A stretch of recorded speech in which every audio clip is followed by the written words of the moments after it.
Миний байр суурь маш тодорхой. Хурдны зам хэрэгтэй. Гагцгүй байгаль одоо экологийн тэнцвэрт байдлыг хадгалсан. Өөр одоо үүсэх ёстой зөндөө юмуд байна шүү дээ. Хадгалаад энд чинь хурдны замыг төлөвлөлтөд чинь Батлан амгалан чиг баримжаатай хүртэл төлөв тооцох ёстой байхгүй юу? Гэх мэт чинь 6 томоохон асуудлын хүрээнд тооцдог. Энэ дэргүүнд бол эдийн засгийн цаг алдалтаас үүдэлтэй асар их эдийн засгийн хохирлыг бид нэр амсдаг. Эд төгжрээтэй үед багтаал 3 цагийг машин дотроо хийж бүтээсэн юмгүй өнгөрөөдөг үстэй. Хүний эрүүл мэндийн асуудал хөндөгддөг. Ялангуяа энэ эмэгтэй хүмүүст маш хүн дээр тусдаг. Мань мэтэг бол одоо илүү цаг зарцуулдаг хүмүүс шүү дээ. За өөр хүүхдүүд тэгэл одоо гоо сайхны асуудал гэдэг. Үнэн бицтэй энийг гэдэг. Тэгэхээр цаг алдалтаас үүдэлтэй эдийн засаг нийгмийн маш том хохирол байгаа. Мэдээж байгаль экологийн асуудал чухал байлгүй яах вэ? Энд дэр би эсэргүүцээд байгаа усуудыг бол буруутгахгүй. Гагцгүй энийг аль талдаа зөв зохистой байдлаар шийдэж болно шүү дээ. Тэгээ өчигдөр засгийн газрын хуралдаан дээр ерөнхий сайд энийг хууль хяналтын байгууллага дүгнэлт гаргатал төр хойшлуулъя гэсэн. Тэгэхээр хууль хяналтын байгууллага энийг нэг яралтаа шалгаад нэгтлэлт нь гаргачмаар байгаа. Тэр хятадын компанид шилжүүлсэн 500 тэрбум болоо 600 тэрбум гэж яригадаад байдаг. Энэ хууль ёсны юм уу үгүй юм уу? Ер нь энийг тендер сонгон шалруулалттай холбоотой хуулийн зөрчил үүссэн юм уу үгүй юм? Энэний ард авилгал хулгай байгаа юм уу үгүй юм уу?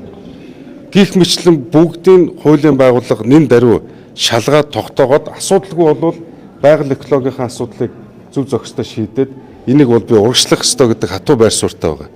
Нэгэнт олон нийтийн эргэлзээ юм байгаа учраас шалгах чиг. Ерөнхий сайдын өчигдөр гаргасан шийдвэр зөв. Гагцуу цаг алдмааргүй. Яагаад тэгэхээр манайх чинь хийж бүтээдэг улирлын хэдхэн сартаа. Нэг 5-6 сартаа. Энэ хугацаанд амжиж хийхгүйгээс үүдэлтэй мөн л эдийн засаг санхүү төсвийн хохирлыг бид нар л өөрсдөө амсдаг шүү дээ. Ерөнхийлөгчийн үйлдвэртэй. Ерөнхийлөгчийн үйлдвэр би анханасаа за одоо ийм байгаа. Засгийн газар орсноор засгийн газрыг бүрдүүлж байгаа нам эвслүүдийн хооронд хамтран ажиллах гэрээний төсөл явагдаж байгаа. Энэ гэрээний төсөл төр үндэсний эвслийн зүгээс ийм ажлуудыг энэ засгийн газраар хийя гэдэг ажил хэргийн одоо нөгөө даалгавар гэдэг шүү дээ. Ингээ хавсралтаар би боловсруулсан байгаа. Энд орцсон байгаа. За авилгал хулгайтай тэмцэх одоо томоохон асуудлууд байна. Энэ хүрээнд одоо та хэд яриад байгаа энэ төр хороо болон бусад асуудлууд ч гэсэн орцсон байна. Энэ хөгжлийн банкны асуудлууд байна. Энэ төмөр замтай холбоотой. Одоо энэ чинь нөгөө Женко Баттулга дээр хаяглагдаж очиод нэг талд нь энийг бас мухалчмаар байгаа. Үнэхээр одоо холбоотой бөгөөд хэрэгтэй юм бол хуулийн хариуцлага хүлээгээд явгал та. Ерөнхийлөгчийн үйлдвэр би тодорхой байр суурь илэрхийлсэн. Үзэл санаа хүрэх гээд байгаа үр дүнд нь санал нэг байна. Гагцгүй хэрэгжүүлэх арга зам дээр нийцэхгүй байна гэж. Ер нь энэ 126 гишүүн ерөнхийлөгчийн хуулийн үзэл санаатай бол heç зөрчилдөөгүй. Тэрийг та харсан. Гагцгүй хэрэгжүүлэх арга зам дээр зөрчилдсөн. Зарим нь юу гэхээр ер нь 100% биш хэрэгжүүлэх арга замыг бол эсэргүүцэж байгаа. Хоёр талын байр суурь юу гэсэн бэхээр дэмжиж их хурл дээр ажил хийсэ гараад засаад явах. Зарчмын байр суурьтай нэг хэсэг нь.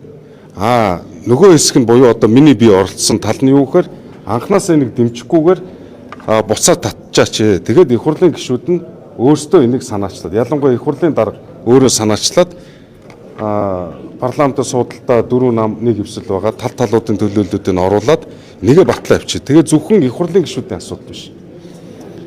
Төрийн бүх өндөр албан тушаалтай ерөнхий шүүгч, ерөнхий прокурор, сайд нар, дэд сайд, их хурлын гишүүд одоо бүгд ингээд тооцохоор 50 төрлийн өндөр албан тушаалтан байгаа байхгүй юу? Энтэй холбоотойгоор хуулиар олгосон бүрийн эрхээ хэрэгжүүлэхэд хамгаалт хэрэгтэй байна. Хамгаалт гэдэг маань хэн нэгэн хүн хөндлөнгөөс оролцохгүй.